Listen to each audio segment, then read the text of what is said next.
Bienvenidas y bienvenidos sean todos a su clase de español para el séptimo grado. Mi nombre es María Fernanda Díaz y estamos a través de Suyapa TV Educativa Telebásica.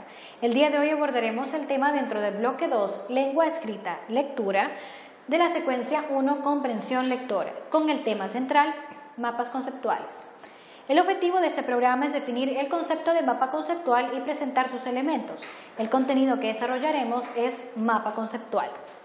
Los mapas conceptuales fueron desarrollados por el profesor Joseph D. Novak de la Universidad de Loyola en los años 1960, basándose en la teoría de David Ausubel del aprendizaje significativo.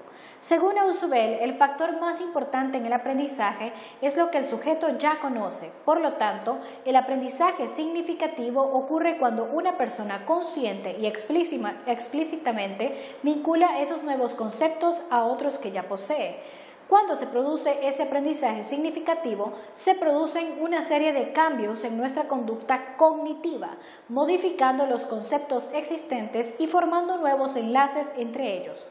Esto es porque dicho aprendizaje dura más y es mejor que la simple memorización. Los nuevos conceptos tardan más tiempo en olvidarse y se aplican más fácilmente en la resolución de problemas. Vamos a aprender ahora acerca del aprendizaje significativo. Él es David Ausubel, de quien es el creador de esta teoría del aprendizaje significativo, que es a través de la enseñanza expositiva que él lo dio a conocer. Según Novak, los nuevos conceptos son adquiridos por descubrimientos, que es la forma en que los niños y las niñas adquieren sus primeros conceptos y lenguaje, o por el aprendizaje receptivo, que es la forma en que aprenden las y los jóvenes en las instituciones y los adultos en su medio de estudio también. Este es el profesor Joseph D. Novak para que lo conozcan. El problema es que la mayor parte del aprendizaje en las escuelas es receptivo. Los y las estudiantes memorizan definiciones de conceptos o algoritmos para resolver sus problemas, pero fallan en adquirir el significado de los conceptos en las definiciones o fórmulas. Las ventajas del mapa conceptual son muy claras, pues su utilidad es organizar ideas. Díganme ustedes si a ustedes no se les dificulta poder memorizar definiciones o algunas fórmulas, pues vamos a aprender la manera en cómo hacerlo a través de los mapas conceptuales.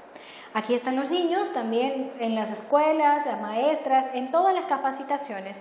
Se requiere de una muy buena enseñanza, de un muy buen aprendizaje. Y es a través de estos mapas conceptuales cómo nosotros podemos memorizar mejor las definiciones o las fórmulas de las cosas. Cuando se realiza un mapa conceptual, se obliga al estudiante a relacionarse, a jugar con los conceptos, a que se empape con el contenido. No es una simple memorización, se debe prestar atención a la relación entre los conceptos. Es un proceso activo así se le llama.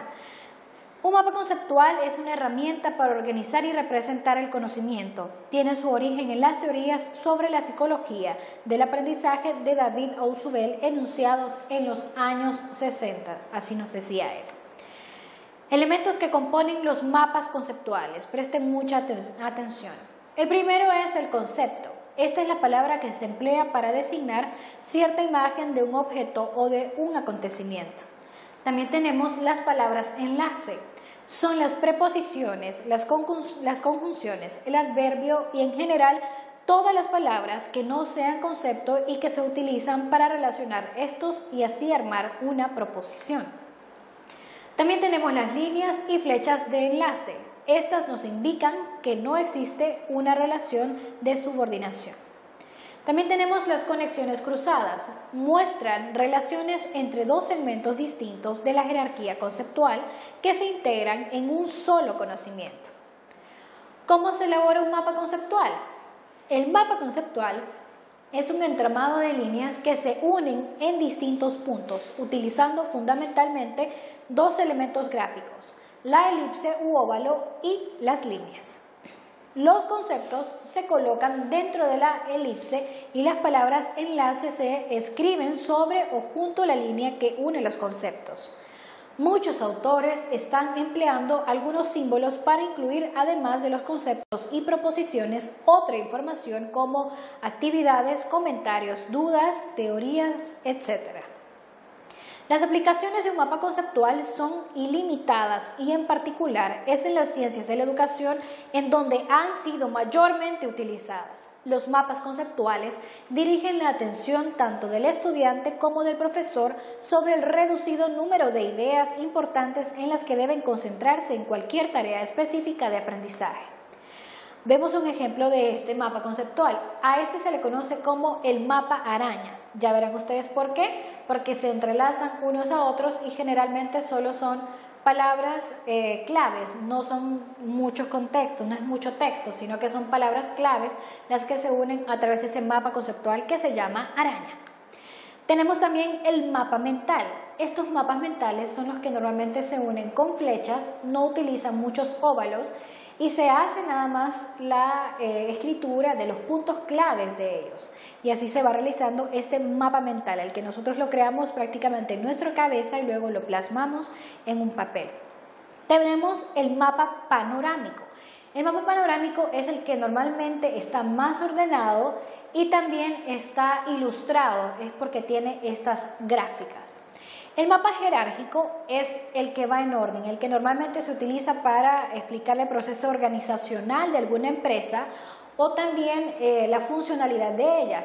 Es por eso que va en orden y va como desde el más importante o del que tiene el más peso hasta el más liviano o el que no es que no tenga menos importancia, sino que el que tiene menos deberes que cumplir o que tienen menos relevancia en la labor de esta empresa.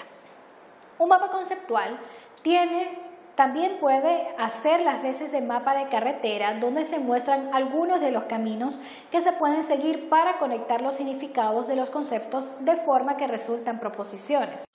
Una vez que se ha completado una tarea de aprendizaje, los mapas conceptuales proporcionan un resumen esquemático de todo lo que se ha aprendido, puesto que se produce más fácilmente un aprendizaje significativo cuando los nuevos conceptos o significados conceptuales se engloban bajo otros conceptos más amplios y más inclusivos. Los mapas conceptuales deben ser jerárquicos, es decir, los conceptos más generales e inclusivos deben situarse en la parte superior del mapa y los conceptos progresivamente más específicos y menos inclusivos en la inferior. Los mapas conceptuales constituyen una representación explícita y manifiesta de los conceptos y proposiciones que posee una persona. Permiten a profesores y alumnos intercambiar sus puntos de vista sobre la validez de un vínculo proposicional determinado o darse cuenta de las conexiones que faltan entre los conceptos y que sugieren la necesidad de un nuevo aprendizaje. El objetivo alcanzado el día de hoy es que se logró definir el concepto de mapa conceptual y presentar sus elementos. Esto ha sido todo de mi parte, nos estaremos viendo nuevamente en su próxima clase de español. Mi nombre es María Fernanda Díaz y nos estaremos viendo a través de Suyapa TV Educativa Telebásica. Cuando pensamos en un mapa conceptual, vienen a nuestra mente muchas imágenes e ideas. Pero, ¿qué es realmente un mapa conceptual? ¿Será esto? ¿O esto? Tal vez sea esto, o algo así. Entonces, ¿qué es un mapa conceptual y cómo se elabora? Un mapa conceptual es un organizador visual de conceptos relacionados entre sí, en torno a una idea o tema central. Sus principales elementos son una pregunta de enfoque, un concepto o idea central, conceptos derivados de la idea central, conectores o enlaces, frases o palabras de enlace. Veamos cómo desarrollamos un mapa conceptual. En primera instancia, debemos plantear una pregunta de enfoque que especifique el problema a resolver o el tema a desarrollar. En un ejemplo concreto, la pregunta puede ser: ¿cuál es el concepto de formación en el modelo universitario UAM? De la pregunta de enfoque, es preciso extraer un concepto o idea principal que debemos colocar en la parte superior de nuestro espacio de trabajo, ya sea papel o página electrónica. Siguiendo nuestro ejemplo, el concepto principal es formación. Una vez que tenemos el concepto principal, es importante reflexionar en torno a él, a fin de obtener todos los conceptos derivados que nos ayuden a contestar la pregunta de enfoque. Estos conceptos derivados los debemos ubicar debajo de la idea principal. Cabe resaltar, por un lado, que los conceptos son regularidades presentes en el tema, hecho u objeto que estamos observando, y en un mapa conceptual normalmente los encerramos en óvalos o círculos, o bien recuadros como en este caso. Por otro lado, para mantener la claridad, en los recuadros de conceptos no debemos anotar frases largas, solo conceptos. Si echamos un vistazo a nuestro ejemplo, el concepto más grande que encontramos es recuperación reflexiva de su experiencia. Regresemos a los conceptos derivados de la idea central. Para determinar que existe una relación entre conceptos, debemos incluir conectores o enlaces. Los conectores o enlaces nos permitirán mantener una jerarquía dentro del mapa, al mismo tiempo que unen a dos o más conceptos derivados. Veamos nuestro ejemplo. Formación se relaciona con proceso educativo, sujeto en formación y mediación formativa de diferente forma, pero el concepto sujeto integral se relaciona de la misma forma con recuperación reflexiva de la experiencia, interacción con otros y actividad creativa. Todos los conectores deben tener una palabra o frase de enlace, que determine la forma en que se relacionan los conceptos. Sin ellas, sabremos que hay una relación, pero no sabremos cuál es. Y, en el peor de los casos, esta relación puede ser inventada o imaginada por la persona que lee el mapa, ocasionando confusiones. Regresemos a nuestro ejemplo. El concepto formación se relaciona con el concepto sujeto en formación mediante la frase de enlace se centra en. De esta forma, podemos leer esta parte del mapa de la siguiente manera. La formación se centra en el sujeto en formación. A esto se le llama una proposición. Entendemos como proposición una oración afirmativa que se origina entre un concepto y otro. Las frases de enlace también nos ayudan a determinar si contestamos o no la pregunta de enfoque. En caso de elegir frases o palabras que establecen relaciones diferentes a lo que intentamos explicar, nuestro mapa será confuso y, por tanto, nuestra pregunta de enfoque no será contestada. En un mapa conceptual debemos establecer una jerarquía para los conceptos. En la parte superior colocamos los conceptos más complejos o inclusivos, de acuerdo al tema y la pregunta de enfoque. En los niveles inferiores, los conceptos menos inclusivos o complejos. Debemos procurar que los niveles jerárquicos sean claros, así como respetuosos de la inclusividad o complejidad de los conceptos, de acuerdo a la pregunta de enfoque y el tema tratado. Un mapa conceptual se lee de arriba hacia abajo, de izquierda a derecha, tomando en cuenta cada una de sus proposiciones. Esto nos permite tener una mejor idea de cómo se desarrolla el tema y la forma en la que se relacionan todos los conceptos. Todo ello nos permite verificar, a final de cuentas, si se logró responder la pregunta de enfoque a través del mapa conceptual. Sin embargo, también podemos establecer relaciones entre conceptos que no se encuentran en la misma línea de lectura.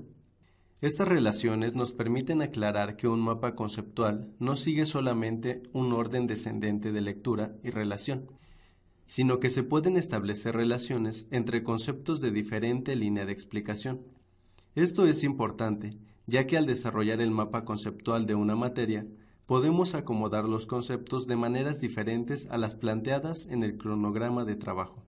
En resumen, un mapa conceptual está compuesto por conceptos, conectores y frases o palabras de enlace obedeciendo a una jerarquía y contestando una pregunta de enfoque.